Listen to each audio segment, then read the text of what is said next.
Parole de Dieu quotidienne. L'œuvre que j'ai planifiée continue d'avancer sans un instant de sursis. Ayant pénétré dans l'ère du royaume, et vous ayant porté dans mon royaume comme mon peuple, j'aurai d'autres exigences pour vous.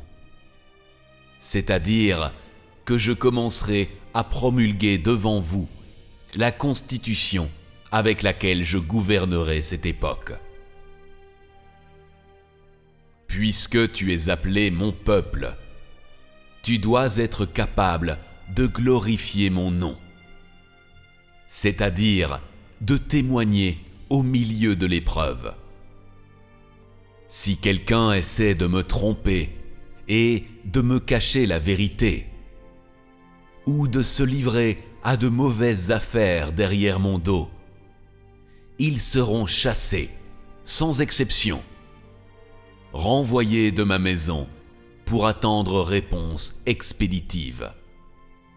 Ceux qui m'ont été infidèles et désobéissants dans le passé et aujourd'hui se lèvent de nouveau pour me juger ouvertement. Ils seront aussi chassés de ma maison. Ceux qui sont mon peuple doivent constamment s'occuper de mes fardeaux, ainsi que chercher à connaître mes paroles.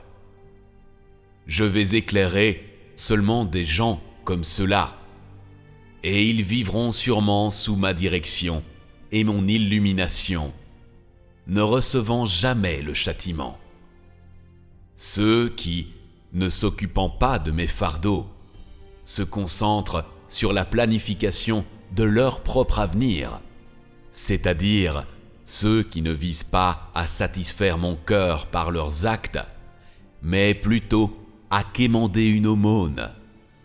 Ces hommes qui sont semblables à des mendiants, je refuse absolument de les utiliser parce que, depuis le moment où ils sont nés, ils ne savent rien de ce que signifie se préoccuper de mes fardeaux.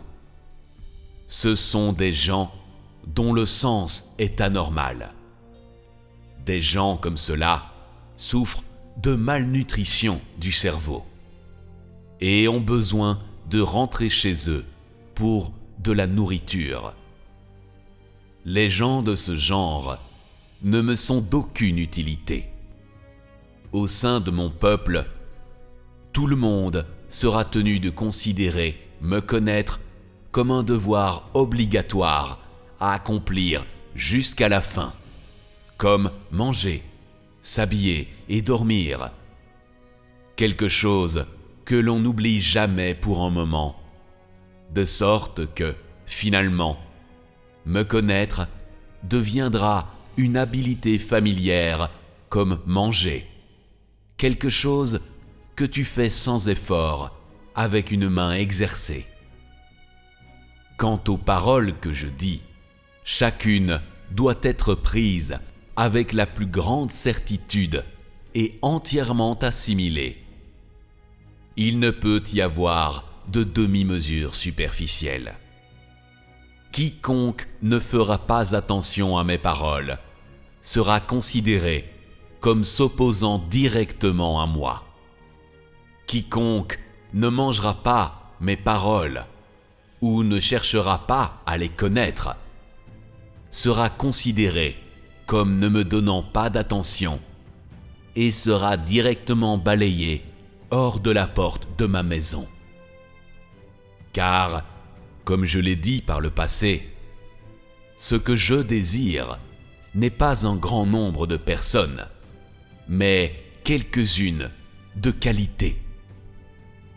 Sur une centaine de personnes, si une seule personne est capable de me connaître par mes paroles, alors je jetterai volontiers toutes les autres pour me concentrer à éclairer et illuminer celle-là seulement.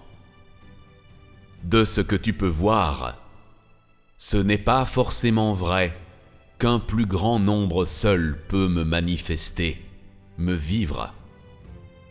Ce que je veux, c'est le blé même si les grains ne sont pas pleins, et non pas l'ivraies, même si les grains sont assez pleins pour commander de l'admiration.